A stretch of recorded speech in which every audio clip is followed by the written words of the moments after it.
Queria convidar os irmãos para abrir a palavra de Deus em 3 textos. Eu quero começar com, só um segundinho aqui.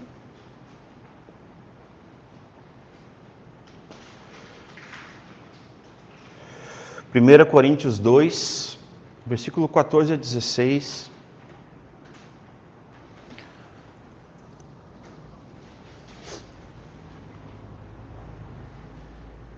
Enquanto os irmãos vão procurando, eu vou lendo para que esse assunto, nós vamos dar continuidade sobre as seitas, as heresias, mas nós estamos falando atualmente sobre o movimento, do neopentecostalismo.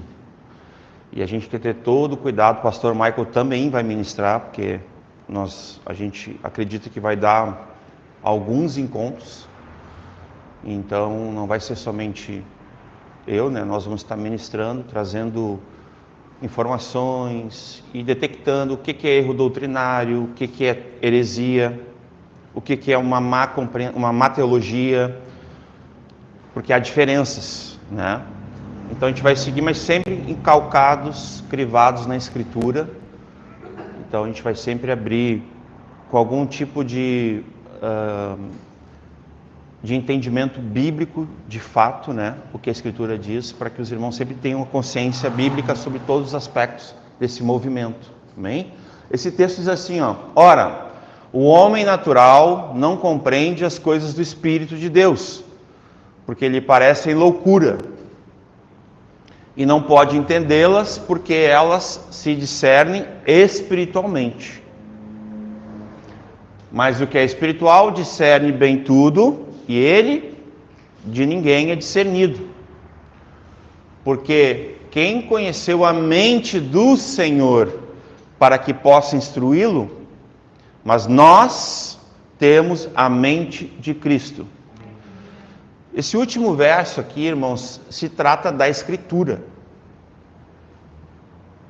A única forma que nós temos de comprovar que nós temos a mente de Cristo é pelo que está registrado, pelo aquilo que testifica o que Cristo, quanto homem, quanto Deus, aqui, e a sua palavra, porque Ele é o verbo, Ele é a palavra, amém? O verbo eterno, nos deixa entendido, nos deixa literalmente escrito, registrado. Então, por isso que a gente consegue lembrar o que diz lá em João 7,38, que aquele que crer em mim, como diz as Escrituras, essa é a primeira parte do versículo, do seu interior, fluirão, obrigado filho, rios de água viva, correrão do seu ventre, Então, tem aqui um termo do próprio Cristo, do próprio Senhor, do próprio Deus, homem, dizendo como nós podemos crer nele. Como é que a gente pode crer nele? Vamos lá. Como diz a Escritura. Então, nesse aspecto, a nossa mente, ela é governada, sim, pelo Espírito Santo. A nossa mente é sujeita à mente de Cristo, o Filho de Deus, nosso Senhor e Salvador, o autor e consumador da nossa fé, o autor da vida, Mas também nós temos uma mente que ela é razoável, que ela discerne, que ela entende, mas isso não se faz apenas a nossa capacidade intelectual. Aí nós temos o Espírito Santo, que nos faz discernir, e somos também discernidos pelo Senhor apenas, Somente Deus conhece o interior do homem. Então nós temos que ter todo o cuidado quando nós estamos falando, discernindo sobre outros irmãos, sobre outras igrejas locais, ou movimentos, para que a gente não seja indelicado, não sejamos injustos, desonestos, Até porque nós, irmãos, ainda estamos no meio neopentecostal, nosso entorno. Pode ser que nós não sejamos classificados assim como, eu não entendo, eu já fui neopentecostal. Nasci, fui gerado nesse meio, e ainda tenho muitos irmãos, familiares, amigos, irmãos piedosos que estão nesse meio. Então, por isso que a gente tem que ter todo o amor e toda a verdade, sendo guiados pelo Espírito de Deus, pela palavra, para a gente conseguir lidar, porque nesse meio realmente há muitos equívocos, muitos erros doutrinários, teológicos e heresias, inclusive algumas igrejas que se tornaram seitas. Mas para o final dessa série, o movimento neopentecostal, nós vamos tratar isso aí, tá? O outro texto que eu queria ler com os irmãos é um texto também bem conhecido, Hebreus 5,14.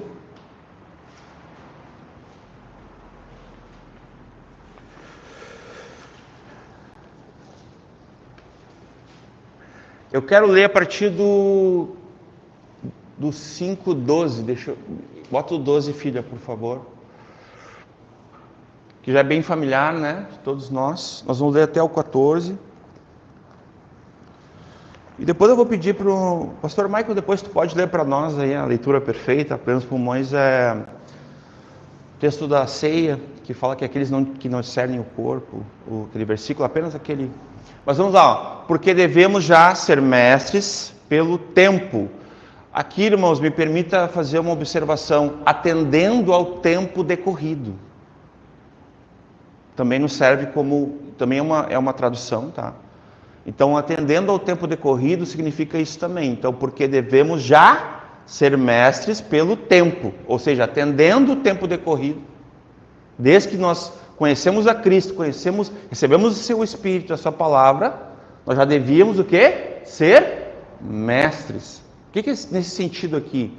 Será que é só mestre no sentido de alguém, um doutor, um pregador, um professor de escola dominical? Será que é esse o aspecto? Não. Também, mas só que não é somente esse aspecto, não. Aqui também fala do irmão ou da irmã que já tem uma experiência com Deus, que aprendeu, que viveu, que praticou e agora transmite aquilo que aprendeu. Lembra do discipulado? Que a gente fala, né? Temos falado, é nesse sentido também, tá?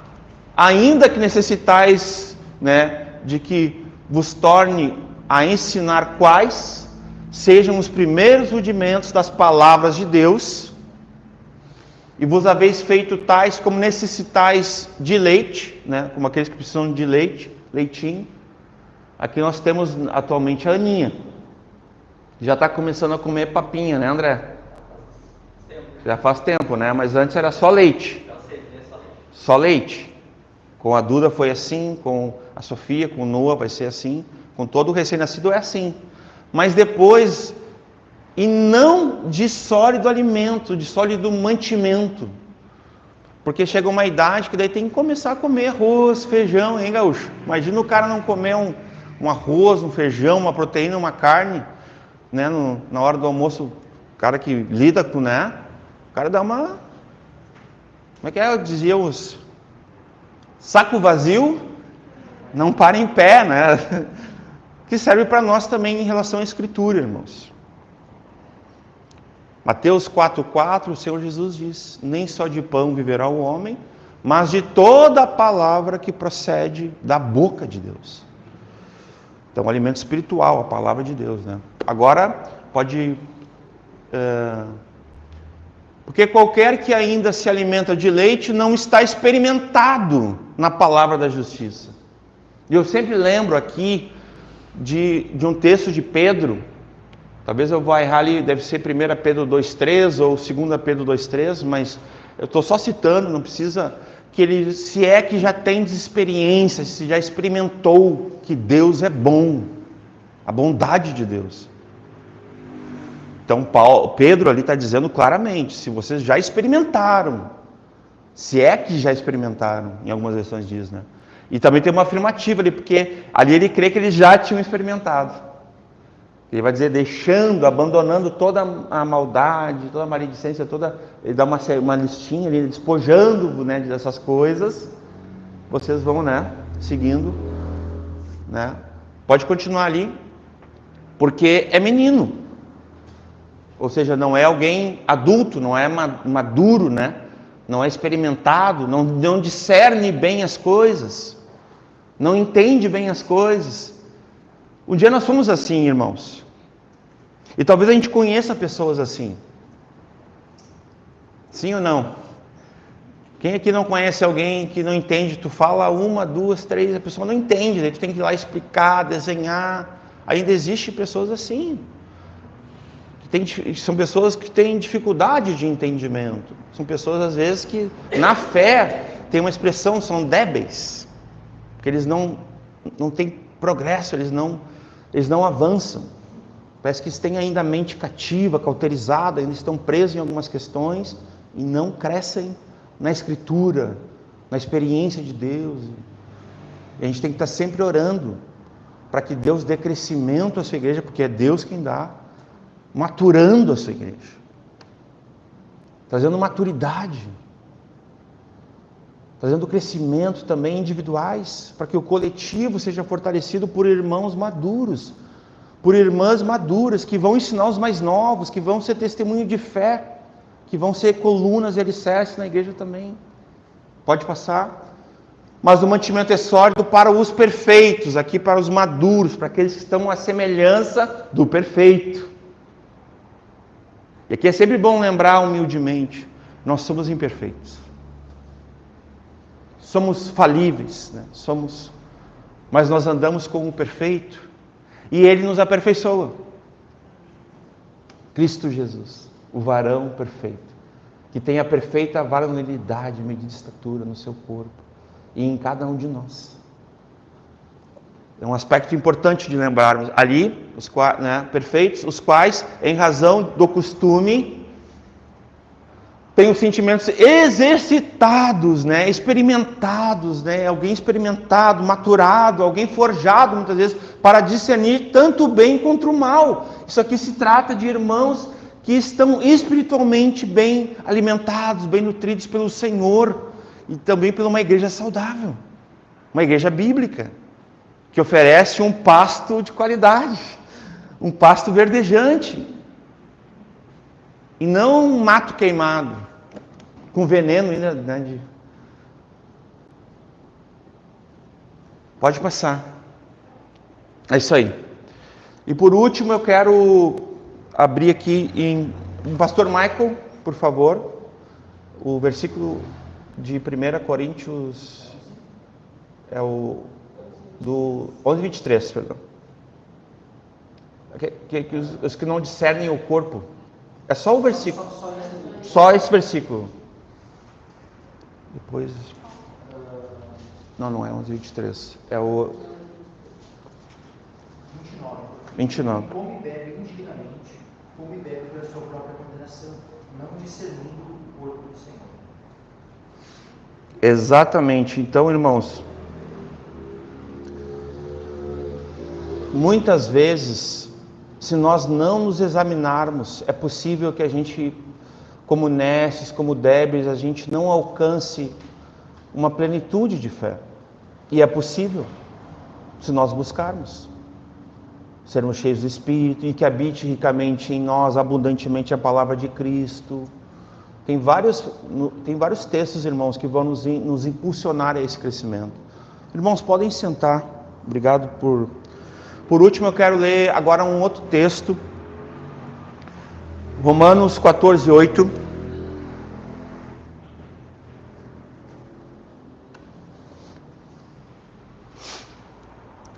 Esse é um texto muito conhecido nosso, é um texto muito especial para mim. Esse texto diz assim: porque se vivemos, para o Senhor vivemos. E se morrermos, para o Senhor morreremos. De sorte que ou vivamos ou morramos, somos do Senhor. Hoje enquanto eu preparava para vir aqui, eu tive que voltar lá no local do acidente. E eu pensei assim por um momento, eu já podia estar com o Senhor. Mas também pensei,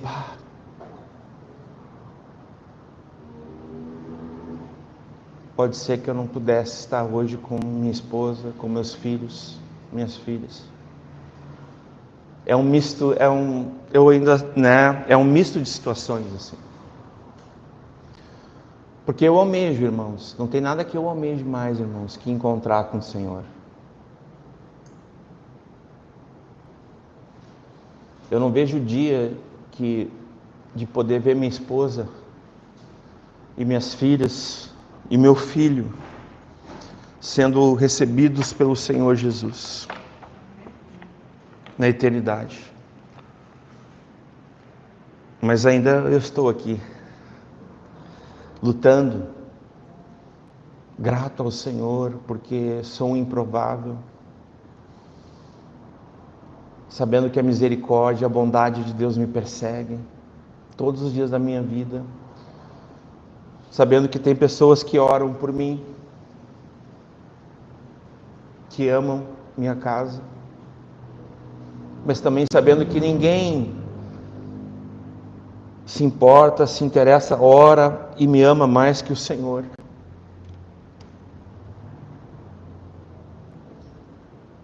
E eu não poderia, só de dar esse testemunho, não temamos, irmãos, a morte. Não temamos nada além do nosso Deus. Somente a Ele temamos. Que diante dEle, da Sua palavra, nós mantenhamos a reverência, o temor, o tremor, o compromisso, a seriedade. Porque Ele é digno. Nós cantamos aqui essa noite. Ele é digno. Eu queria só dar esse breve testemunho. Se vivermos, vivamos para o Senhor. Amém? Se morrermos, morramos para o Senhor. Porque pertencemos a Ele. Amém? Irmãos, antes de nós entrarmos já na continuidade, onde nós paramos, eu quero ler, isso aqui é um glossário, ou seja, um dicionário, algumas palavras que são importantes para toda essa temática do movimento neopentecostalismo. Tanto comigo quanto o pastor Michael, eu quero refrescar a cuca, quero refrescar a memória aqui. Então eu vou ler aqui algumas palavras que elas têm a ver com o movimento. Depois a gente pode conversar melhor sobre elas, mas eu vou trazer o significado, o sentido pelo glossário. Obrigado, irmão. A primeira delas, não estranhem, mas é uma palavra, irmãos, que ela pode ser que ela não seja familiar, que a gente até tem assim, e ela, de fato ela é negativa, ela é pejorativa para a fé, mas ela é uma prática no meio neopentecostal. A primeira palavra que eu vou ler é adivinhação. Mas eu vou ler aqui o significado desse glossário.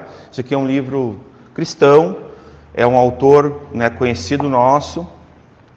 Não é a Bíblia, não é inerrante, mas a princípio o que ele traz aqui digamos assim, é um calcado no entendimento, de cada palavra e do que nós cremos, Adivinhação são métodos para descobrir o sentido tanto do presente quanto do futuro, usado como uma técnica humana para eventos presentes e futuros, Os meios pela obtenção de um discernimento espiritual são comuns.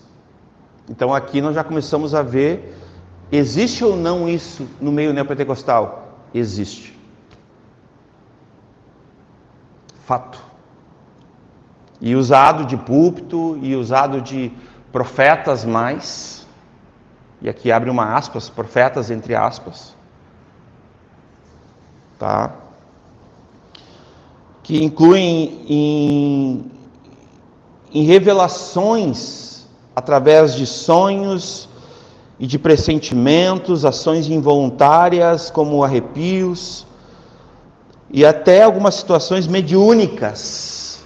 Aqui tem uma palavra que vai fazer uma ligação com uma outra palavra que a gente vai ler aqui, que é o sincretismo religioso, que é onde no meio da igreja evangélica, neopentecostal, há práticas espíritas. E sim há. Pasmem. Tá? E isso tem que ser dito. Observação do comportamento, aquela forma especulativa, onde eu vejo assim, aconteceu tal coisa, né? Foi feito um teste numa igreja em São Paulo. O pastor mandou botar uma escada. Numa sexta-feira 13, tinha culto. E ele botou uma câmera e ele viu que somente uma senhora, aquelas tiazinha do coque, passou por baixo da escada e nem aí para a escada. Passou ali, viu a escada. Nenhum irmão ou irmã passou embaixo da escada. Irmão, pode dizer para mim que de repente cai alguma coisa. Tem os irmãos que são assim, né? Eu não vou passar embaixo da escada porque pode cair, né? Alguma coisa, tal. Pode até ser, irmãos, mas muitos foi por superstição. Olha, eu não quero também aqui fazer mau uso, né, de pretensão de induzir a ninguém isso aí, mas muitos é superstição. Crendices, né? Isso também há no meio neopentecostal. Por incrível que pareça. Inclusive consulta horóscopos, enfim. Outra palavra. Essa aqui é bem grande, mas eu não vou... Vai dizer aqui,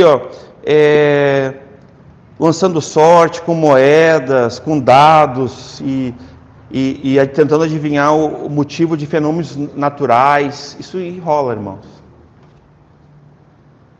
Tá? Vamos lá. Deixa eu ver aqui. Gnosticismo. O pastor Michael já ensinou, eu já ensinei. É lá dos primeiros séculos. Vamos lá. Refere-se a doutrinas e práticas secretas, pseudo-cristãs, mas são místicas. Do misticismo, que a gente já vai ler. Referem-se também, né, mediante, no caso, as quais a pessoa pode chegar à iluminação ou percepção de algo por ela mesma, né? Que é ela que, da mesma forma, é a essência da imagem e semelhança de Deus e da absoluta verdade. Ou seja, essa pessoa ela se considera conectada, digamos assim, simplesmente, naturalmente, por ser criada por Deus, ela acredita que ela pode ter um dom natural. Isso aqui foi uma das grandes seitas que quase dizimou a fé cristã nos primeiros séculos, viu? Só não fez porque Cristo não permitiu. O Senhor é mais poderoso, amém? O Evangelho é poder. Então, o vocábulo grego de gnose significa um conhecimento oculto, ou um conhecimento místico, espiritual, né? Espiritualista sobre Deus, né? Que não é nosso caso. Nós temos aqui, esse é o conhecimento de Deus, amém, irmãos? Sola Scriptura, tota Escritura. Sola é somente, tota é toda, em toda a Escritura. Então, né, gnose significa esse conhecimento secreto, né? No âmago do pensamento grego havia uma noção e uma revelação que a gnose oculta libertaria o indivíduo desse mundo material e ilusório, ensinando as origens do mundo espiritual, no qual os gnósticos pertenceriam por natureza, por familiaridade. E nós sabemos que é pelo Espírito de Deus. Aqueles que são guiados pelo Espírito de Deus, esses são os filhos de Deus. Lembra de Romanos 8? Então, somente pelo Espírito Santo, irmãos. Podemos dizer Abba Pai, lembram? Tem tantos textos que a evidência do Espírito Santo nos deixa claro se somos ou não somos. Aqui uma outra palavra, guru. Aí alguém pode dizer, como assim guru, irmãos? Há gurus. Só muda um nome. Líderes, coaches, treinadores, é tudo a mesma coisa nesse sentido aqui. O guru, ele é um mestre religioso que atribui para si, seguidores, discípulos, a um caminho de iluminação espiritual. É uma autoridade que precisa ser aceita implicitamente, ela precisa ser respeitada em qualquer movimento onde ela atua. Sim ou não? Já viram isso no meio neopentecostal? Eu já vi, sem titubear. Né? Humanismo. Então, um glossário de palavras importantes, porque os irmãos, eu estou lembrando os irmãos aqui, porque nós vamos tratar esses assuntos diretamente. Um sistema filosófico que destaca, né, o primado dos seres humanos, o lugar deles como imagem de Deus e a sua autoridade em várias questões. O humanismo afirma que o homem é a medida de todas as coisas, ou o centro, que daí já tem aqui uma ligação com o antropocentrismo, né? Onde o homem é o centro das coisas, e não o teocentrismo, onde teo é Deus, Deus é o centro. Hoje vocês já ouviram cristocêntrico. Então, antropocentrismo é quando o homem está no centro das coisas. Existe isso no movimento neopentecostal? Existe o humanismo e o antropocentrismo. Nos louvores é muito perceptível. O louvor que ensina a teologia. Louvores se tornam orações, se tornam um estilo de vida, sabia? Nesse meio. Às vezes um louvor, dependendo da fama, olha o que eu vou falar, da fama do compositor, tem quase que é quase comparado a uma revelação bíblica. Isso é do movimento neopentecostal. Irmãos, eu já vivi isso, viu? De idolatrar irmãos conhecidos e famosos. Eu comecei no louvor em 90 ali, e eu idolatrava alguns irmãos naquela época, porque eu era desse meio aí. Agora aqui também, 3 expressões que parece que não tem sentido, mas lembra que eu falei do sincretismo? Depois eu vou ler também sobre ele. Então eu espero que os irmãos aguardem, mas venham entender o que eu vou dizer. Primeiro, yoga. Literalmente uma junção ou qualquer sistema de disciplina espiritual em busca de um ser superior, né? O qual os praticantes, os yogis, né, buscam condicionar o seu eu em todos os níveis, né? Físico, psíquico, espiritual, de meditações e iluminações, ou seja, tipo revelações, a um estado de paz, de bem-estar, zen, né? A perda de uma auto-identidade, absorção da união com um ser íntimo ligado a um Deus, né? Porque ele não diz que é o Deus da Bíblia, né? E vejam bem, irmãos, eu li esse monte de palavra, parece uma coisa estranha, mas não é. Não é. Tem pessoas que através de crendices, de amuletos, elas buscam esse estado aqui dentro da igreja. Elas acreditam que elas não vão passar por tribulações, por lutas, por perseguições, que quando dá alguma coisa errada é demônio, porque elas não têm paz, não é zen, entenderam? Não quero me incomodar. Quem já não disse isso, né? Vou fechar os olhos aqui. Não vale a pena se incomodar pelo Evangelho? Será que foi assim que Jesus agiu? Jesus pensou assim: eu não vou me incomodar com esses fariseus aí. Pai, não vou pregar para eles. Eles não precisam ouvir a verdade. Foi isso mesmo que Jesus fez? Não é o que diz a Escritura. Em João 15 ele diz: se eu não tivesse vindo e não vos tivesse falado, não saberiam que estavam em o quê? Pecado. Mas porque eu vim e lhes falei a lei, me odiaram. Ou a gente pode ser que às vezes nós, os cristãos de forma geral, e nós estamos inclusos, amém? A gente seja um pouco seletivo às vezes naquilo que a gente vai e não vai pregar, né? Ou vai ou não vai se meter, sim ou não? Mas quando a gente olha para Cristo, a gente vê Cristo sendo seletivo, irmãos.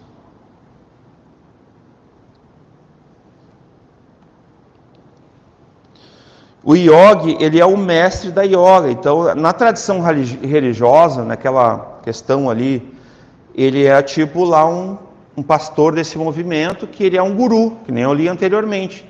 Ele é um guru desse movimento, ele é alguém que discipula. Ele é um coach, é alguém que treina. Porque ele alega que ele tem uma autoridade espiritual aonde ele pode, inclusive, decretar. Às vezes, quando a gente encontra irmãos assim, e eu já fui assim,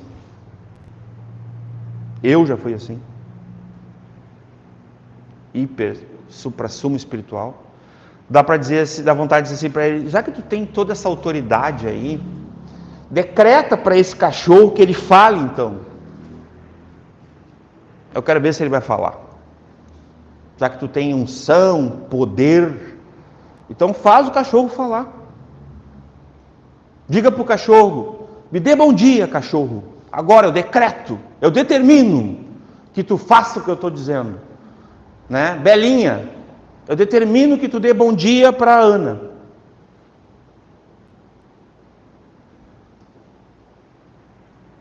Existe isso nesse meio, irmãos? Existe. Charlatões que em nome do Evangelho do nosso Deus fazem isso com as pessoas. Enganam.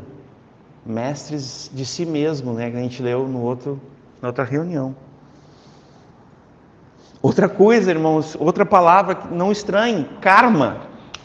Irmãos, tu nunca escutou assim, ó, viu? Deus é justo.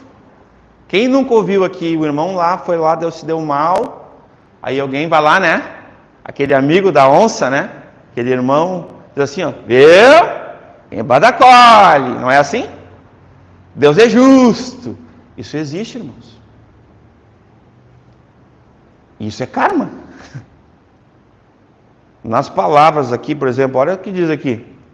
Um termo hindu, da religião hindu, que fala da lei do retorno, da semeadura, a lei de justiça e causa e efeito das suas ações passadas. Lógico, eles confundem com alguns textos bíblicos, a gente também não pode aqui achar que existe uma semeadura, sim. Mas lá no Salmo 103, o que diz sobre Deus? Que Ele não nos trata conforme os nossos pecados. E, lógico, tem uma linha tênue aqui no que eu estou falando. Não entendam que Deus é bondoso, misericordioso, Ele nos trata como Pai. E pelo fato de nós pecarmos, nós não deixamos de ser filho, irmãos. E se todavia alguém pecar, nós temos o justo advogado junto ao Pai que intercede por nós. Só que aí a gente tem que entender que tanto Gálatas 6, né, quanto Salmo 113 e outros textos que vão falar sobre colheita, sobre plantio, não estão falando de karma, irmãos. Não tem nada a ver com karma. Sim, há uma consequência do meu pecado se eu não me arrepender, e às vezes eu não me livro disso. Às vezes tem uma permissiva de Deus, e nós sabemos, quem já não experimentou isso? Tu foi lá, se arrependeu, tal, mas veio a conta. Mas isso não é karma, irmãos. Pelo amor de Deus, né? Mas para alguns parece que é ver. Né? Misticismo, bem importante isso aqui, porque de forma geral é uma igreja que atende, o movimento neopentecostal tem muito misticismo, irmãos. É a crença que Deus é totalmente diferente de qualquer coisa que a mente humana possa pensar, devendo ele ser abordado por uma mente sem conteúdo algum, uma fé vazia, não fundamentada, né?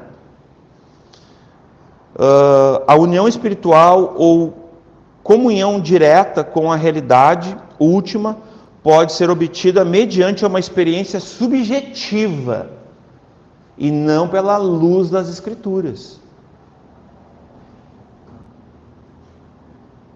Não pela luz da palavra. Luz para o meu caminho é a tua palavra. Lâmpada para os meus pés. Então, meus irmãos, cantemos, lembra do versículo de Coríntios? Cantemos em espírito, mas também cantemos com entendimento.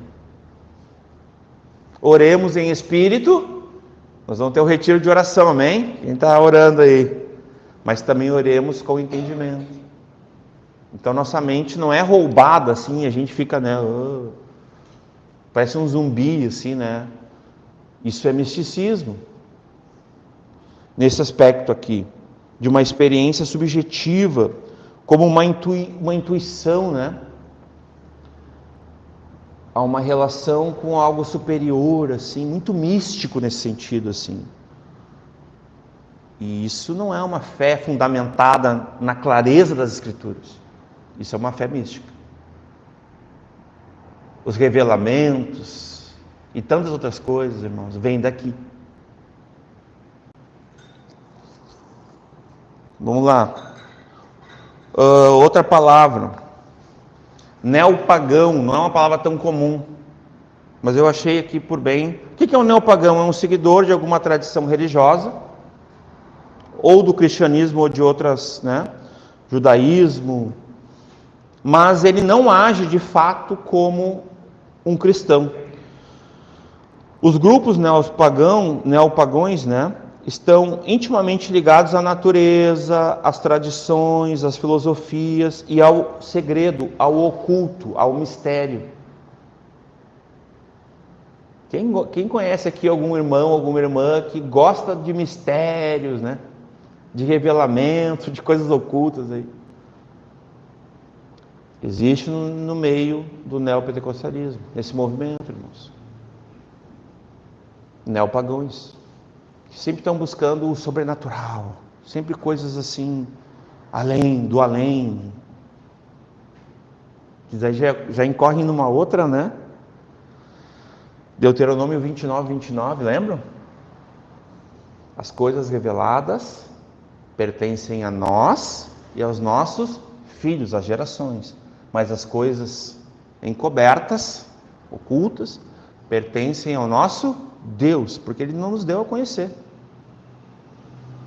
Isso deveria ser suficiente para nós. Então o neopagão está sempre com fome e sede daquilo que é... Isso é uma influência do druísmo, né? Dos druitas, dos egípcios, dos gregos. É feitiçaria, é magia também, porque ao mesmo tempo isso está ligado totalmente a um movimento satânico, irmãos. Porque nós não precisamos esse tipo de realidade aqui no meio onde nós temos o Espírito Santo. Quem é mais poderoso aqui na terra hoje sobre a igreja em governo que o Espírito Santo, irmãos? O Espírito Santo é Deus. Não há ninguém como nosso Deus. Nosso Deus é incomparável, como diz em Isaías. O oculto. E aqui tem dois sentidos. O primeiro eu vou ler aqui, ó. Geralmente conhecido como ocultismo, também, né, podemos entender que é aquilo que não é facilmente entendido, revelado, não é claro, nem aprendido. Envolve questões tidas como influências sobrenaturais e conhecimento secreto de uma espiritualidade. Tem esse ponto aqui, que daí seria sobre o ocultismo. E sim, na batalha espiritual, que é uma coisa que nós vamos trabalhar, é uma das heresias nesse aspecto, não é o entendimento errado, aqui é uma teologia errada que o neopentecostalismo tem sobre batalha espiritual, porque existe uma batalha espiritual na Bíblia, que ela é legítima, é as armas espirituais. Quando nós falarmos desse assunto, nós vamos mostrar a ilegítima, essa que tem que buscar o conhecimento do ocultismo. Esses dias eu vi um banner assim: venha no culto hoje à noite que nós vamos revelar as armas de Satanás, toda a sua estratégia, ex-bruxa. Movimento neopentecostal.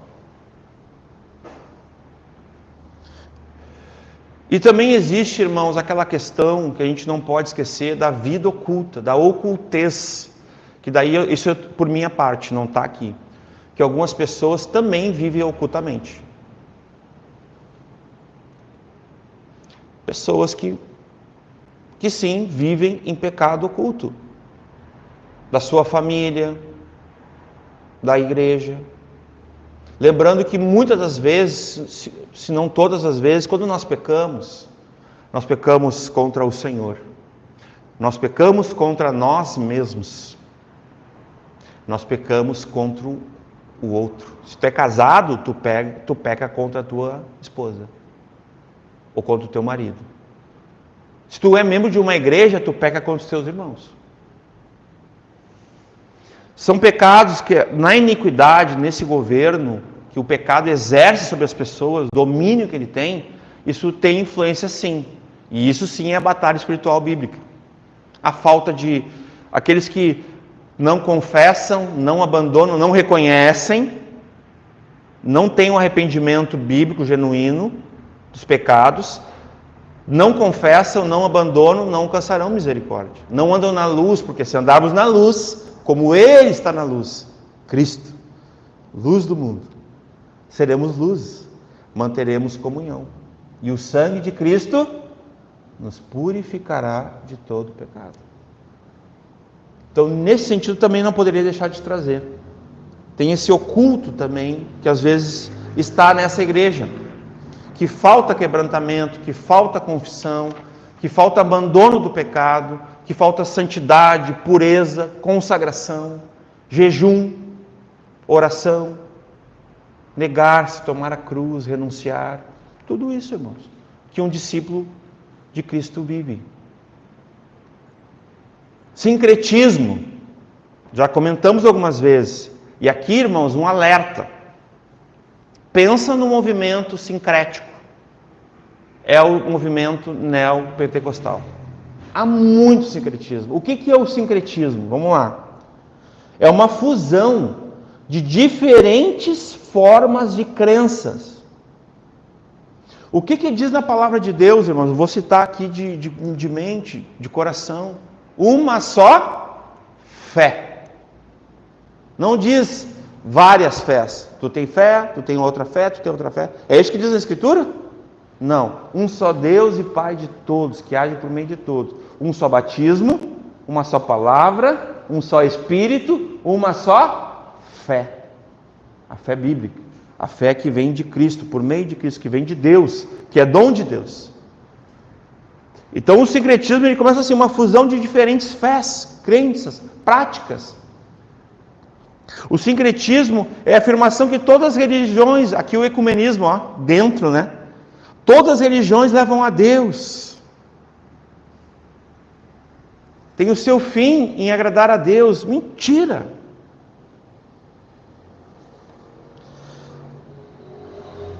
O sincretismo apoia a unidade de que todos os meios conduzem a Deus.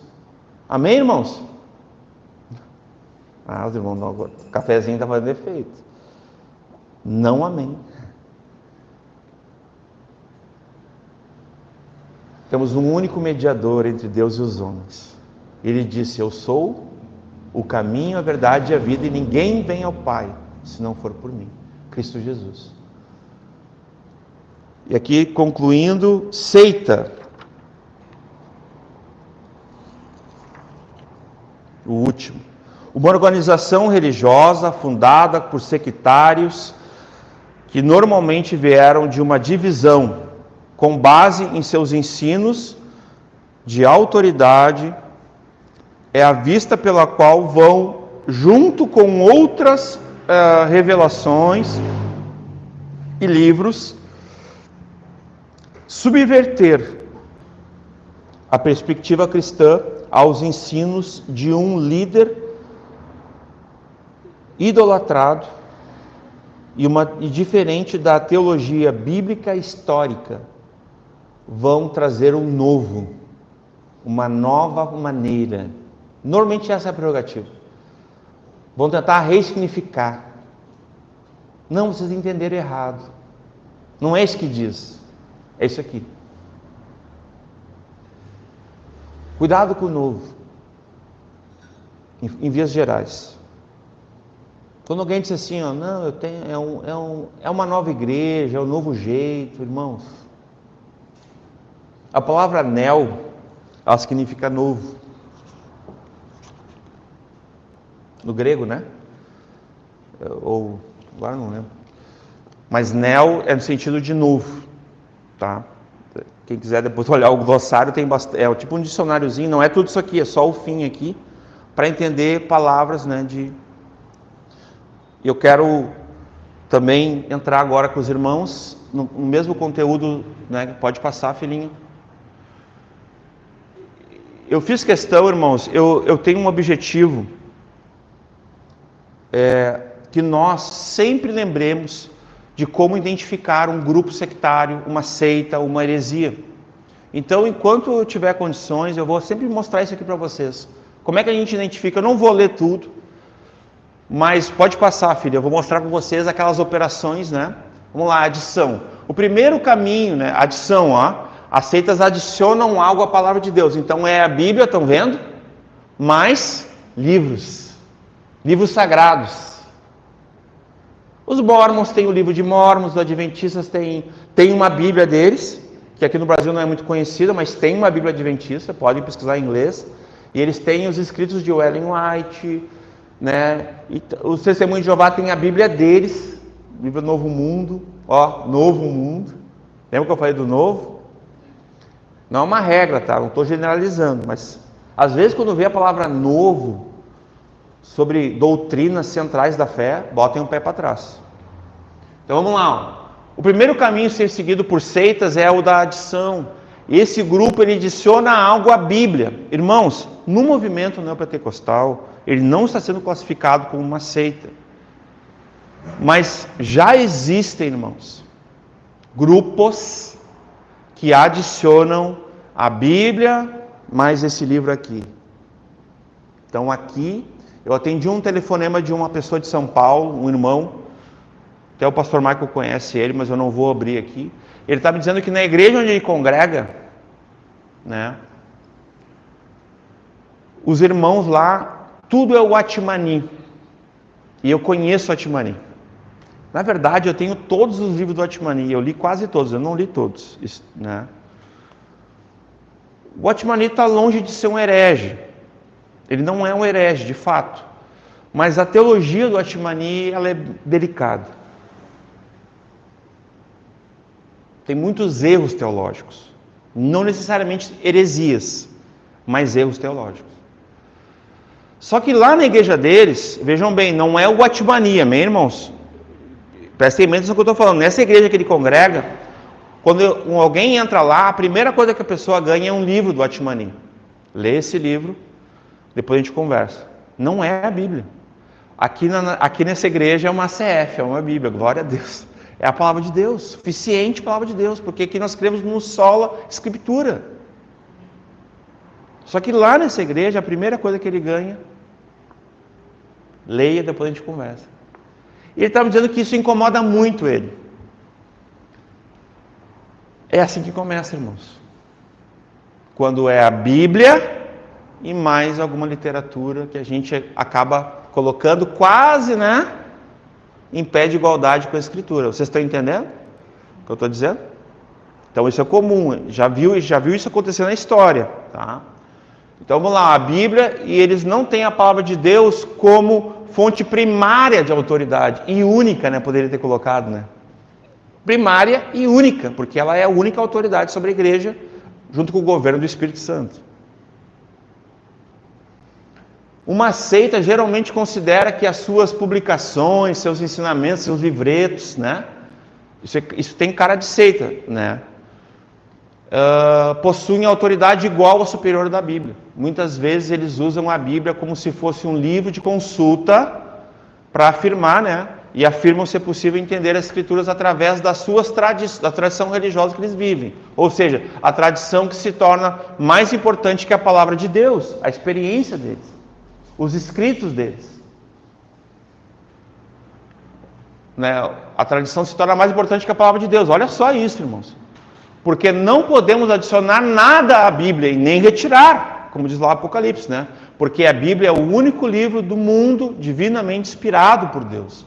Como fonte completa da revelação divina, a Bíblia sozinha ensina tudo o que nós precisamos a saber de Deus, sobre Deus, seu caráter, seus desígnios, propósito, sua vontade, suas promessas, mandamentos, tudo, irmão, sua lei perfeita. A Bíblia é perfeita, ela é inerrante, ela é a palavra de Deus, ela não precisa de acréscimos, correções, atualizações. Por meio dela nós conhecemos tudo que é necessário, suficiente, para a nossa salvação, sobre o nosso Salvador.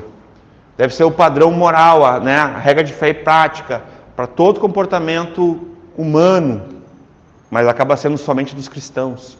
Eu deixei de propósito a palavra humano, porque é para toda a humanidade. A Bíblia não é só para os cristãos. Mas alguns não querem, rejeitam a palavra de Deus. Qualquer revelação contrária, o que nós encontramos nas Escrituras, não procede de Deus. Irmãos, isso existe no movimento neopentecostal. Existem muitas igrejas, irmãos, que a palavra do pastor, do líder de jovens, do diácono, do profeta, do apóstolo, porque vamos lembrar uma coisa aqui, foi o movimento neopentecostal que trouxe no Brasil, que estabeleceu, que fundamentou de fato o apostolado no mundo. Essa palavra neopentecostalismo, ela foi cunhada no Brasil, é criação de brasileiro, não é usada no mundo todo. Vocês sabiam disso? Foi nós que criamos essa expressão da terceira onda, chamada, por muitos, histórica. E foi nessa onda, irmãos, que esses apóstolos atuais, fake aí, esses falsos profetas, falsos apóstolos, têm surfado. Pode passar, adição. Subtração. As seitas tiram algo da pessoa do Senhor e Salvador Jesus Cristo. O segundo caminho seguido pelas seitas é a subtração. Quando o grupo subtrai algo da pessoa de Jesus, alguns grupos veem Jesus como um homem bom, que foi injustiçado e morto por religiosos. Outros pensam se tratar de um mero fundador de religião. Quem nunca ouviu isso? Que Jesus fundou o cristianismo. Jesus não fundou o cristianismo. Mas sim, nós chamamos assim cristianismo, não tem nenhum problema, mas Jesus não fundou o cristianismo. Outros veem Jesus como um grande profeta, nada mais,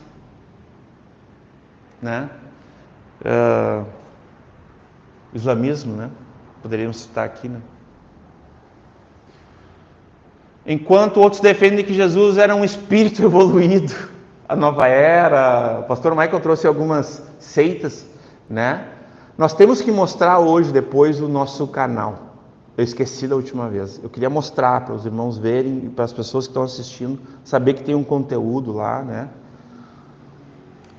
Então, Jesus é um ser evoluído. Nesses casos fica muito fácil se identificar, E não se trata do Jesus bíblico. Porém, existem grupos religiosos onde o engano é muito mais sutil. São os pseudo-cristãos. Irmãos, eu vou mostrar aqui, daqui a pouquinho vocês vão ver, o Jesus de Kenneth Reagan, que é um dos pais do movimento neopentecostal. Porque ele tem um livro sobre isso. É bizarro. Na verdade, não dá nem vontade de ler, mas eu vou mostrar. E é neopentecostal. É o pai do movimento. Um dos pais. Que não é só ele. Pseudo-cristãos, eles subtraem algo da natureza de Jesus, sempre naquela discussão, desde os primeiros séculos, eles foram os primeiros a retomar isso. Questionar a sã doutrina, questionar, as escrituras. A natureza humana, dizendo que ele nunca teve um corpo físico, como o nosso, ou seja, da sua natureza divina, dizendo que Jesus é um ser criado, ou um anjo, ou um Deus com letra minúscula, um demiurgo, na filosofia. A verdade é que Jesus não pode ser comparado a qualquer outro ser humano, ou mitológico que seja, nem mesmo com anjos. A Bíblia ensina que Jesus é Deus, o autor da vida. Por isso, não deixe se enganar. Jesus é o Filho de Deus, se fez carne, né, tornou-se em tudo semelhante a nós, porém sem pecado, uma vida perfeita e irrepreensível. 1 Pedro 2,22, o qual não cometeu pecado, nem dolo algum engano se achou na sua boca. Ele nunca falou algo que não fosse para ele falar. Muito menos pecou. Porém, sem pecado, morreu na cruz, carregando os nossos pecados, foi sepultado e ressuscitou, conforme as Escrituras. Fisicamente, né, ressuscitou dentre os mortos, foi sepultado, ressuscitou. Depois disso, Jesus subiu aos céus, a sua ascensão, assentou-se à destra de Deus Pai, e retornará no futuro para julgar a humanidade e estabelecer seu reino. A nossa salvação se dá exclusivamente pela fé no Jesus Cristo bíblico, o Senhor, em sua completa obra redentora em nosso favor. Por essa razão, se a religião que seguimos subtrai algo dessa pessoa ou da obra de Cristo, estamos numa seita. Irmãos, o juízo e o certo julgamento vai começar por onde? Vocês lembram o que diz as Escrituras? Pela casa de Deus. Começa pela casa de Deus. A correção, o alinhamento, a santificação. Alguns se esquecem disso. E acham que a casa de Deus é a casa da mãe Joana. Que lá tu pode servir a Deus, fazer tudo o que tu quer, do teu jeito, conforme a cultura, conforme a moda, conforme a psicologia, conforme a filosofia, conforme o ecumenismo, o sincretismo, o misticismo. Igrejas que, esposas de pastores, convidam as irmãs para fazer yoga. Vocês estão entendendo? Minha gente. Uma falsa espiritualidade. Príncipe da paz, Senhor Jesus falou assim, ó, eu deixo-vos a minha paz, não como o mundo a dá, eu vou lá dou. A paz que excede todo o entendimento, né? A paz que guarda a mente e o coração em Cristo Jesus. Essa é a paz de Deus, irmãos. Tenhamos paz com Deus. Somente por meio de Cristo Jesus. Não por nós mesmos. Ninguém, através de nenhum tipo de meditação, pode alcançar a paz. Impossível. Não a paz de Deus. Divisão. Ou, pode passar. Multiplicação. Outra forma de identificar a seita é a multiplicação. Esses grupos multiplicam formas pelas quais as pessoas podem ser salvas, afirmam crer em Jesus. O importante, né? Afirmam que crer em Jesus é o importante, mas não é tudo. Pronto. Já bota o pé para trás e começa a orar, começa a discernir. Pregam a salvação por obras. Para eles a salvação não é pela graça, mediante a fé, né? Por intermédio da fé, mas é por uma ação humana, é por sinergia, é por mérito. Ou seja, eu posso me salvar. Isso existe, irmãos. Existem pessoas que pensam assim, que pelas suas obras serão salvos. Difícil de acreditar, né? A gente é meio incrédulo com isso, né? Mas existe. Muitas vezes sofrendo, né? E trabalhando arduamente para isso, alguns declaram isso abertamente, mas, né? Isso está implícito já nas pregações, né? A guarda da lei do Antigo Testamento, né? É como se fosse algo fundamental. A lei de Deus é perfeita. E ela nos traz um caráter moral. A nossa régua de medir. Cumprida por Jesus. E nele nós podemos cumpri-la também, os mandamentos, as ordenanças, porque ela é perfeita. O lugar é perfeito, ela nos santifica também. E ela serviu de aio para que nós vivêssemos pela graça, capacitados por esse Espírito a cumpri-la. É somente pela graça que a gente consegue vivê-la, cumpri-la. Em Cristo Jesus, não por nós mesmos. Então alguns declaram isso abertamente. Já outros negam a eficácia do sangue de Jesus, ofendem sua cruz, porque não foi suficiente a sua obra redentiva. É nesse sentido, para cancelar nossos pecados, mesmo que esse seja a mensagem central da Escritura, né? A cruz de Cristo, o Evangelho da cruz. Mas o que a Bíblia diz? Porque pela graça sois salvos, por meio da fé. E isso não vem de vós, é dom de Deus, não vem das obras, para que ninguém se glorie. Ou seja, a salvação não é obra humana, não vem de obras humanas. Todo ser humano nasce morto espiritualmente. Todos estão mortos até serem encontrados com Jesus. Ele é a vida. Pensem assim, irmãos, todos que não conhecem a vida, que não conhecem a Jesus, estão mortos. Vocês entendem?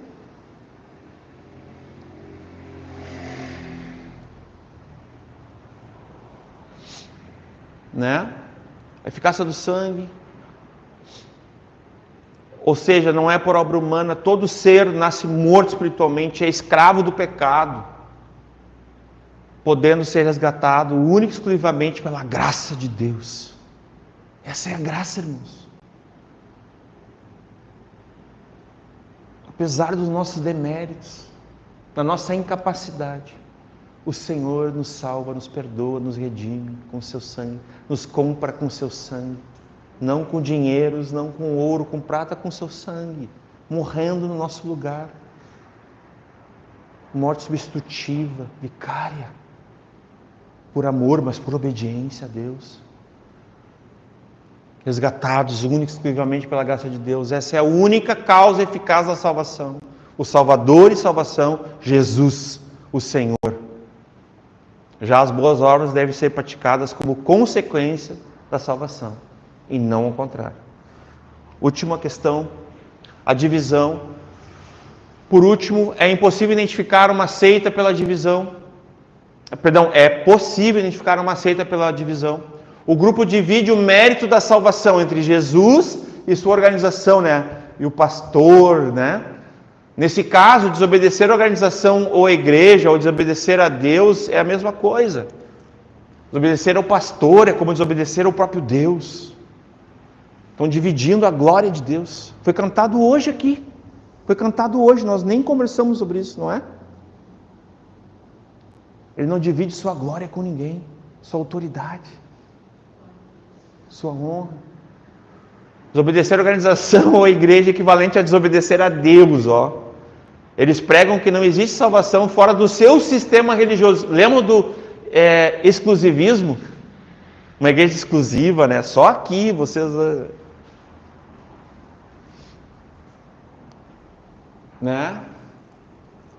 Vão ser salvos somente dentro do seu... Não podem ser salvos fora do seu sistema religioso. Quase todas as seitas pregam isso, principalmente, né? Os pseudo-cristãs, né?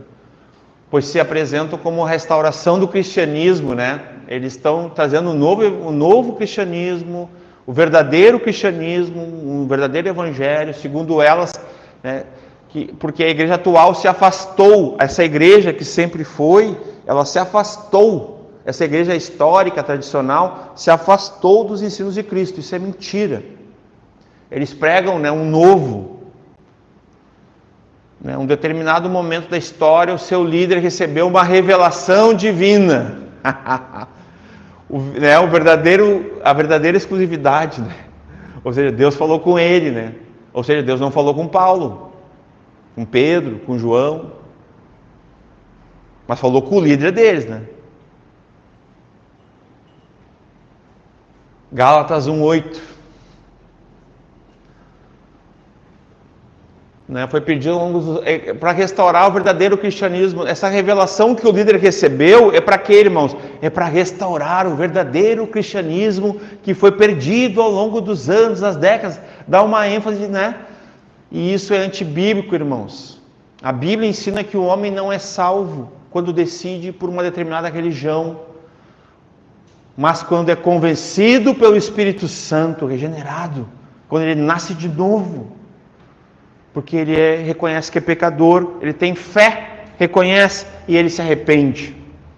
Porque é a única resposta bíblica, irmãos, aceitável que nós entendemos. E aqui nessa igreja, nesse púlpito nós já falamos, que alguém pode dar diante do Evangelho de Cristo, que é o poder de Deus para a salvação de quem crê. É fé e arrependimento. O pastor Michael recentemente voltou a falar sobre isso. Ele disse, não há divórcio, não tem como separar.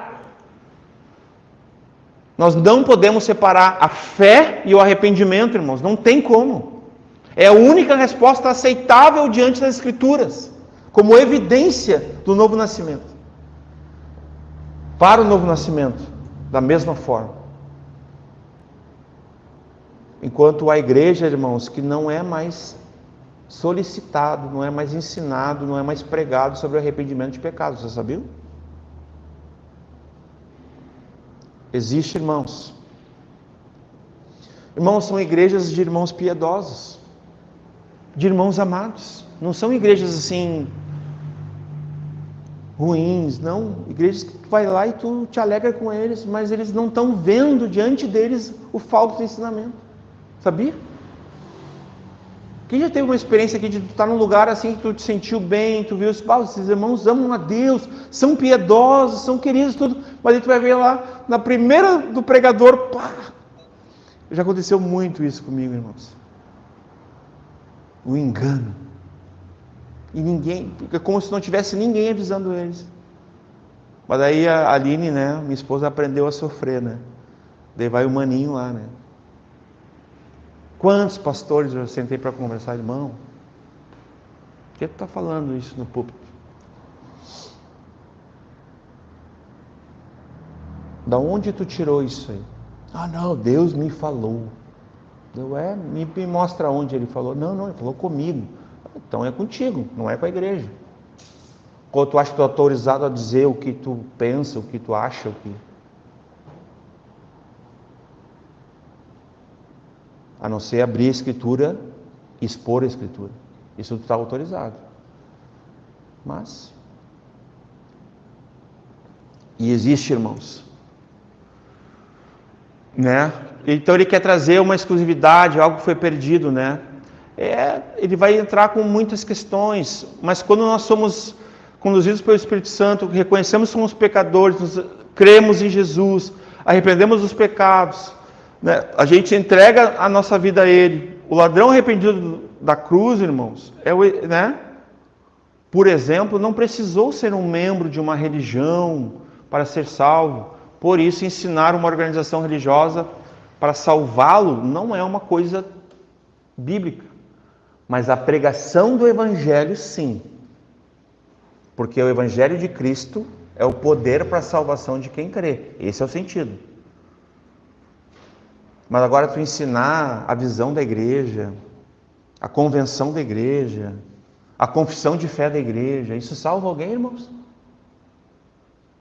Porque de alguma forma, irmãos, isso está no sistema. É uma palavra que eu tenho cuidado de usar, mas ela existe. Não tem como não usar. Esse sistema que nós conhecemos, o evangelicalismo. Então é isso. Pregar o Evangelho, né? Estranho às Escrituras e tirar Jesus, a sua exclusividade de nos conduzir ao Pai. A salvação vem de Deus e é realizada exclusivamente por Ele. Ele é o Salvador e salvação. Por isso a glória é toda dele, não do homem, não da religião, ou seja, da denominação aqui, entenda isso, da convenção, ou do pastor, ou do líder que seja. Porque uma seita pode te comprometer completamente com o seu líder, com a sua visão, com a sua dominação, uma seita pseudo-cristã, e tu vai entrar lá e tu vai conhecer tudo, menos Cristo. Porque Cristo diz, quem crer em mim, conforme as Escrituras, né? E aí a gente não confere, os irmãos não conferem, esses irmãos queridos, piedosos, irmãos amados, não conferem. O pregador vai lá e fala um monte de coisa antibíblica, extra-bíblica, até heresias, e ninguém confere. Mas o que o cabeça da igreja, o Senhor da igreja disse? João 5,39. Bom, bota para nós, concluir essa parte.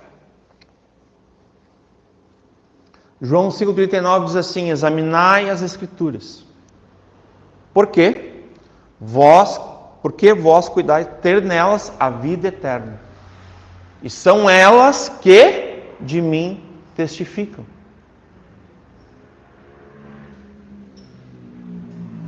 Isso é só para uma igreja histórica, tradicional, reformada, irmãos?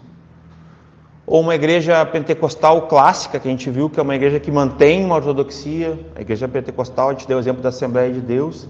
Gostem ou não, eles ainda têm alguma ortodoxia. Ortodoxia é doutrina, ensino. Ou também não é, ou é para a igreja do movimento neopentecostal? É para todos. Todos que confessam que Jesus Cristo é o Senhor. Todos, sem exceção, porque isso aqui são palavras da Santa Bíblia, das Escrituras, são dele também. Examinai. É isso que ele está dizendo. Ele repete o verbo, ele está dando uma ênfase. Examine. Se vocês julgam ter a salvação, examine. Examine o que alguém está falando. Abre a Bíblia, examine. Deixa eu ver se isso aí é verdade mesmo. Examina. Às vezes vocês vão ouvir umas coisas de púlpito. Uma vez eu estava numa igreja, eu e a minha esposa. A Sofia não era nascida, eu acho. Não. A Duda era. E o pastor falando e eu aqui, né? Esse barulho é lindo, né? Daqui a pouco o pastor... Irmãos, vocês estão conferindo o que eu estou falando? Vocês não confiam em mim? Falou, irmãos. De púlpito. Uma igreja neopentecostal. O pastor se incomodou que tinha alguém ali. Incomodou ele, que eu estava conferindo o que ele estava falando. Ia fazer o que isso? 10 anos? Um pouco mais, né? A igreja não era muito grande, mano. Então ele conseguia ouvir as folhas, o tilindar das... esse barulho aqui eu amo. E aí aquilo incomodou ele, né? Pode voltar, filho. Pode, né? Então, as seitas dividem, né? O mérito da salvação entre Deus, né, o Senhor Jesus, mas também, não só no Senhor Jesus, que é o Salvador e salvação, mas entre elas também, né? O seu líder, sua convenção, né? Pode passar ali, filho.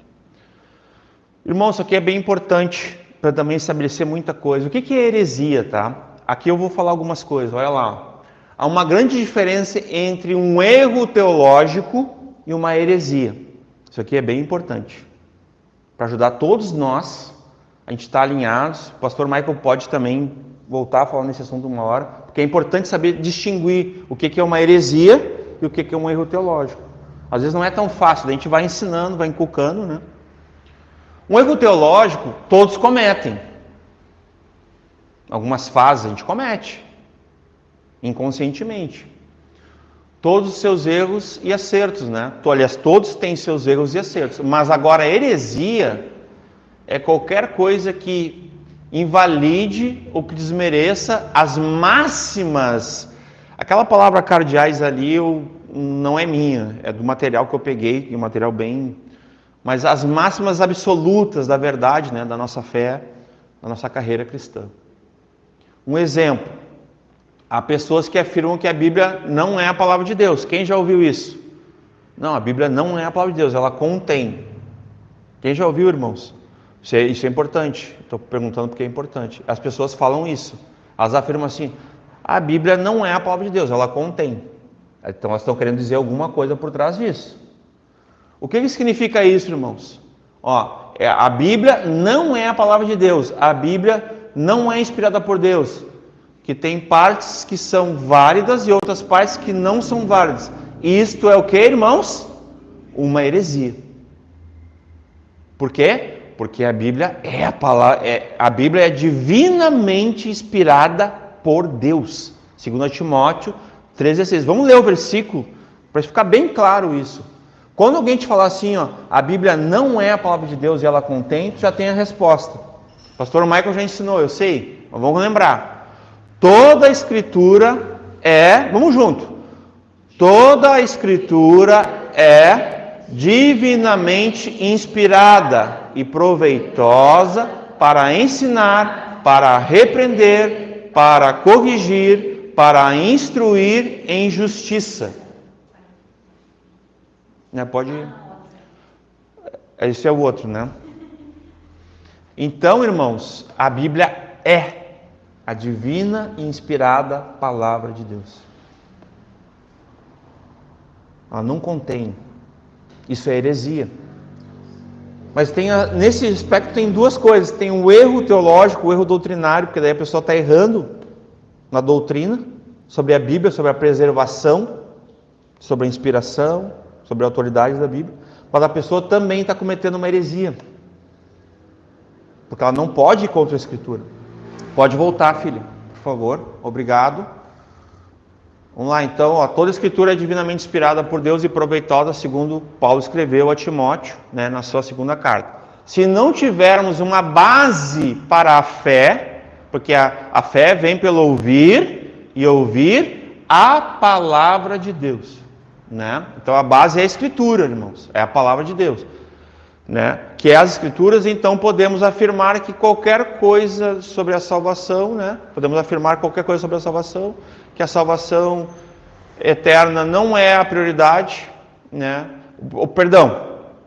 qualquer coisa sobre a salvação é uma afirmação. Agora, afirmar que a salvação eterna não é uma prioridade é uma heresia. Afirmar que Jesus não é o Filho de Deus é uma heresia. Afirmar que Deus não é o mesmo ontem, hoje e sempre, e há de vir, que é um Deus imutável, é uma heresia. Afirmar que Jesus não nasceu da Virgem Maria é uma heresia, irmãos.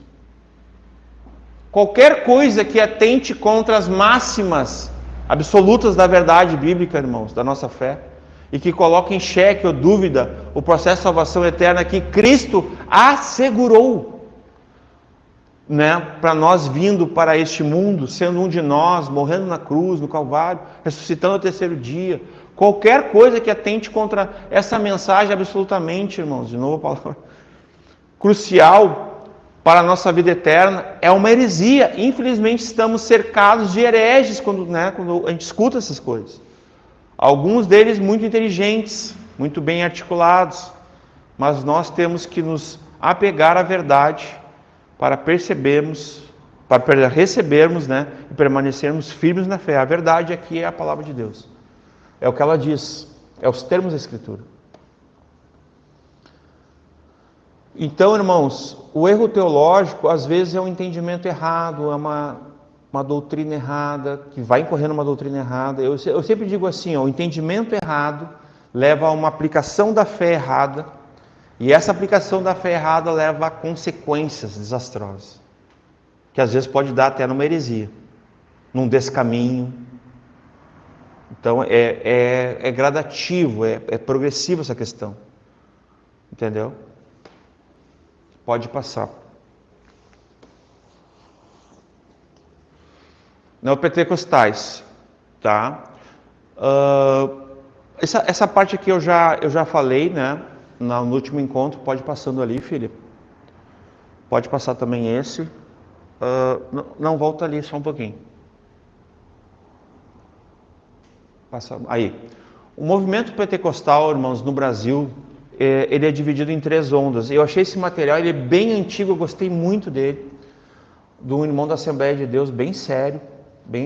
Olha só o que ele vai dizer, a primeira onda, o pentecostalismo clássico, ele surge em 1910, 1911, ele é lá oriundo do metodismo que veio de John Wesley, tá?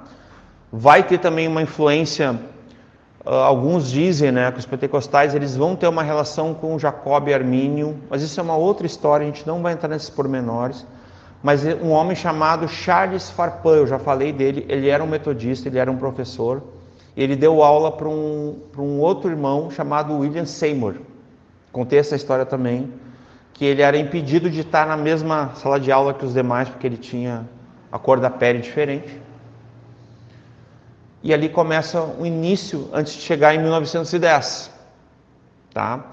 Então, esse irmão também era metodista, William Seymour. Então, a igreja metodista e a igreja assembleia, elas têm uma influência muito grande no pentecostalismo clássico. É quase que uma junção das confissões. Sabe por que é importante eu falar isso para vocês, que a igreja metodista tem uma relação com a igreja Assembleia de Deus, nesse aspecto, falando do pentecostalismo, que são as duas maiores fontes iniciais, através desses homens que eu citei ali, John Wesley. Tem lá do país de Gales também, o nome dele, eu até anotei aqui, ó, que é no mesmo tempo, esse irmão, lá no país de Gales, tá?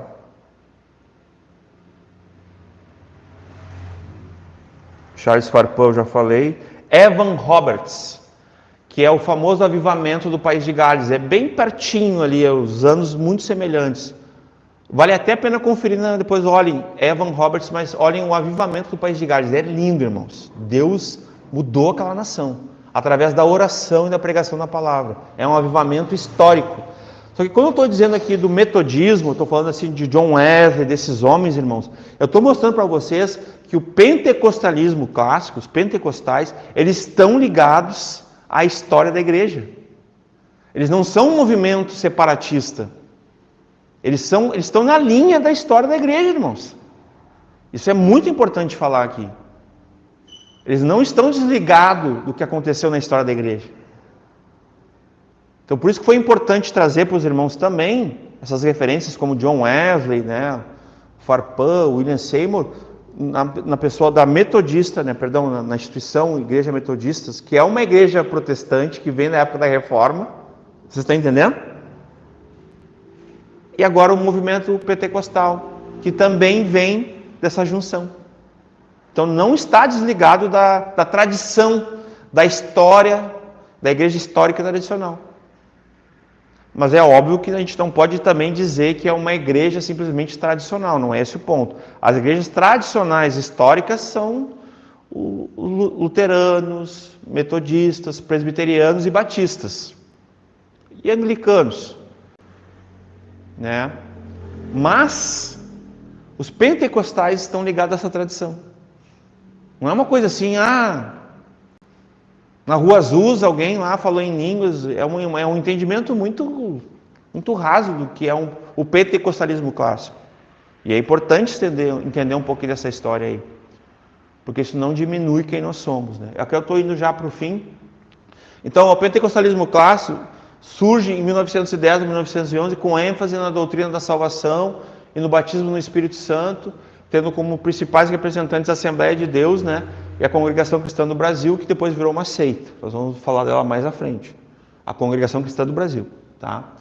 O deuteropentecostalismo, que é a segunda onda, nesse documento aqui, ó, de 94, mas ele é um pouquinho antes, ele foi reeditado, né? Ele surge nas décadas de 50 e 60, com a ênfase da cura divina, expulsão de demônios. Tem como representantes a Igreja Deus é Amor, Igreja Pentecostal, o Brasil para Cristo, Igreja do Evangelho Quadrangular e a Casa da Bênção.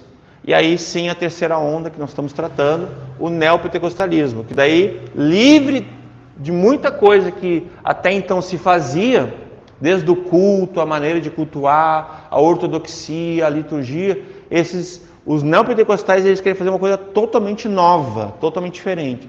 Mas eles vão enfatizar prosperidade, que é a famigerada, né, conhecida teologia da prosperidade. Começa nesse período, né? Prosperidade financeira, a cura divina com o exorcismo, que é uma distorção da cura bíblica, do entendimento bíblico, da operação de milagres, sinais, maravilhas da cura, tá?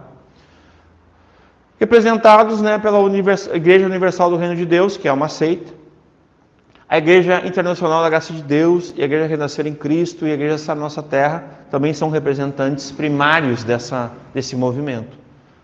Como a Igreja Viva, aquela que a gente comentou também do Robert McAllister, né? O último culto de ensino a gente falou sobre isso, né?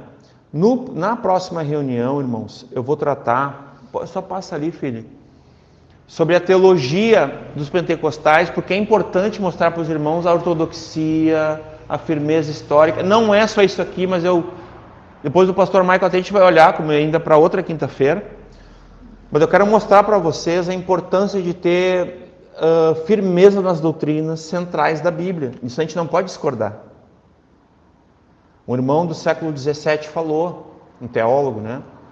Nas coisas vitais, essenciais, unidade. Nas coisas não essenciais, compreensão. Mas em tudo, amor. Mas veja bem, no início dessa frase, não vou tomar por regra, mas eu concordo muito com essa frase. Nas coisas vitais, essenciais, unidade. Então tem coisas que nós não podemos discordar. Tem doutrinas centrais da Escritura que a gente não pode discordar, irmãos. Que daí seria descaminho, seria perdição, seria... É assim que uma igreja deixa de ser ortodoxa, doutrinariamente, viva, ela vira heterodoxa, ela abandona a ortodoxia, o ensino da sã doutrina, de várias doutrinas essenciais, e até rudimentos da fé, e depois ela vira sectária, separatista, ela vira uma seita. Ele deixou de ser igreja. Né? Esse é o caminho. Ortodoxa, heterodoxa, que daí é 100, né? Daí esse movimento neopentecostal, ele é heterodoxo, na sua maioria. Mas já tem os sectários. Nesse movimento saiu bastante seita já nas últimas décadas. Porque é um movimento neopentecostal, ele tem produzido seitas. Porque ele já não tem ortodoxia, ele não tem a régua de medida, a escritura como regra de fé e prática na sua ortodoxia. Foi abandonado isso. Virou um descaminho. Então nós vamos tratar, nossos objetivos são esses. Eu queria só concluir, irmãos, lembrando vocês do nosso canal. Dessa vez eu queria mostrar, e aqui eu concluo, pastor. O canal da igreja, para quem não conhece, Igreja Batista Brasa Capão da Canoa, nós temos as playlists. Vamos lá. Olha que legal. Obrigado, Marina e Duda. Então aqui nós temos, olha aqui, ó, as exposições, os livros. Olha que organizado, irmãos. Que bênção. Glória a Deus. Não vamos ficar se admirando também. Glória a Deus. Mas vamos aqui nos seitas, ó. 34 vídeos de alerta, de refutação à luz da Bíblia sobre seitas, heresias, sobre religiões. Então tem vários ali, irmãos, ó. Tinha que ter uma forma que aparecesse, que eu ia citar, mas não tem problema. Eu acho que se clicar ali, isso, tem uma forma que... Aqui, isso, exatamente, só tem que fechar esse, ó, lá, ó. A primeira, olha que tremendo, ó, Inspiração e Preservação da Bíblia, pastor Michael Scherer. Tenho certeza que foi ele, porque isso aí não fui eu. Ó, série, ó, Religiões, Seitas e Heresias, Testemunha de Jeová, Fé Bahá'í, Zen Budismo, hoje falamos um pouquinho aqui, né? Igreja Adventista, aí tem vários, ó, vai passando, filha. Islamismo, parte 1 e 2, né, 3. Rosa Cruz, lembramos, budismo, espiritismo, mormons, perfil dos adeptos. Recentemente o pastor Michael falou do perfil dos falsos líderes, mas nós falamos no ano passado do perfis dos adeptos. Quem é que é membro sectário de uma seita, irmãos? Nós falamos sobre isso. Olha que riqueza que Deus, né, tem nos abençoado. Revelação e iluminação, muito bom sobre as escrituras. Pastor Michael Scherer voltando ali, isso é ortodoxia. Isso é ensino e doutrina, irmãos, né? Ali, ó, revelação e iluminação, ó. Nova Era, também lembro bastante coisa, ó. Israel e os sinais da volta de Jesus, unicismo, unitarianismo, isso aqui, muito bom, nós vamos, irmãos, assistam, irmãos, porque nós vamos falar sobre esses assuntos, estejam inteirados. Às vezes está ali limpando a casa, lavando uma louça, ou bota ali, não custa nada, ou vai escutando no carro. Eu escuto no carro, já entreguei meu... Eu escuto em trajetos de 20 minutos, eu vou escutando e vou me alimentando.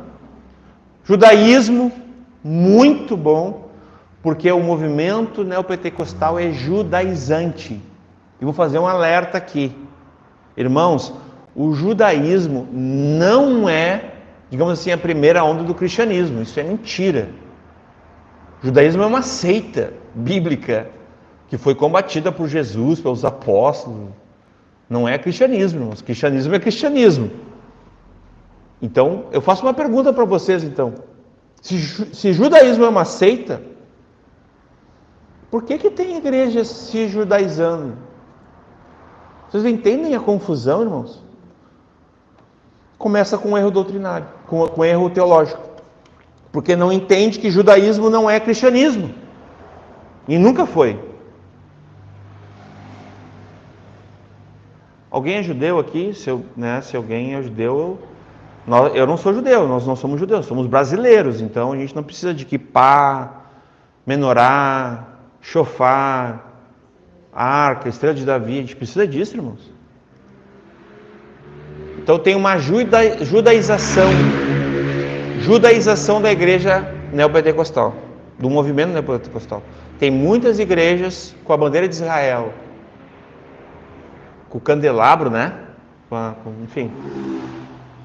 Teologia liberal, ó, vezes fundamentalismo, rastafaranismo, eu lembro, porque fui eu, o Rastafari, né? Ó, a Igreja Apostólica da Vó Rosa. Irmãos, tem muita coisa, a Legião da Boa Vontade, tá tudo aqui, ó. E recentemente o pastor Michael falou dos líderes, né, dos falsos líderes, dos falsos pastores, do falso profeta, falsos pregadores, né?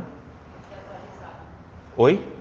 Daí isso tem que ser atualizado daí. Não, eu digo assim, nós temos tanto dos adeptos quanto dos líderes.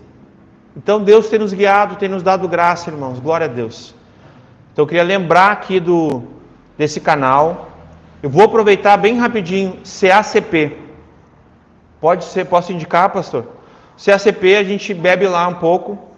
CACP é um site apologético também. Nós conhecemos o irmão que é diretor lá, o pastor Michael conhece, eu conheço também. João Flávio Martinez, ele nos ajuda bastante, viu, irmãos? Muita coisa a gente consegue com ele nos materiais. CACP. Aí, ó, esse mesmo, ó, Ministério Apologético, né? Também super indicado esse canal, irmãos, lá, ó, Ministério Apologético. Vale muito a pena, irmãos. Aqui tem muito conteúdo sobre essas seitas que a gente fala. Também é uma fonte bacana, né? Qualquer dúvida ali também sempre consultem o pastor Michael. Eu também posso ajudar, né? Mas é um irmão que a princípio a gente não tem dúvida sobre ele, né? Ele é um apologeta, é um pastor já bem, andou com o Nathanael Rinaldi e tudo. Eu queria indicar esse site também. E tem o ICP também, que é um outro site. O pastor Michael tem uma Bíblia, né? É do ICP, pastor? A Bíblia que o pastor Michael, quem já viu que ele tem uma Bíblia, eu não tenho essa Bíblia, né? Que é uma Bíblia apologética, que tem ali a refutação das seitas, é do Instituto ICP, né? Instituto Cristão de Pesquisa, né? Que também é indicado. O ICP, filha, e aí a gente conclui. Por favor, deixa eu chamar o gaúcho. O ICP, ali, ó, também é uma indicação. Vai ter muita matéria sobre apologética, né? Sobre teologia. Também, olha lá, ó, olha aqui, ó, adventismo, ateísmo, budismo, catolicismo, seitas, ó, esoterismo, hinduísmo, islamismo, judaísmo, maçonaria, messianismo, bem completo também, tá? Fica essa indicação. Vou pegar só aqui. Glória a Deus. Posso só orar? Pode vir, gaúcho, já aqui. Só queria fazer uma oração. Senhor Deus, nós pedimos a Ti, Pai, tem misericórdia de nós e com a Tua boa mão, com a Tua bondade, conduz-nos firmes numa fé bíblica pela Palavra de Deus, pelo Evangelho de Cristo. Não nos deixe ser confundidos por falsos mestres, por um falso pregador, um falso evangelho, de uma falsa fé, de uma falsa prática, de uma falsa Bíblia, de uma falsa igreja, de falsos irmãos. Amém. Tem misericórdia de nós, que nós também não sejamos desonestos nem injustos com aqueles que são irmãos, desse movimento neopentecostal, que a luz, que não fique pedra sobre pedra, mas seja edificada a casa do Senhor pela palavra de Deus, no único fundamento que nós temos, no único Salvador e salvação, no único nome onde encontramos a salvação e a vida eterna, o Senhor Jesus Cristo. É o que eu te peço e já te agradeço, Senhor meu Deus, em nome de Jesus. Livra-nos do mal, Senhor. Amém.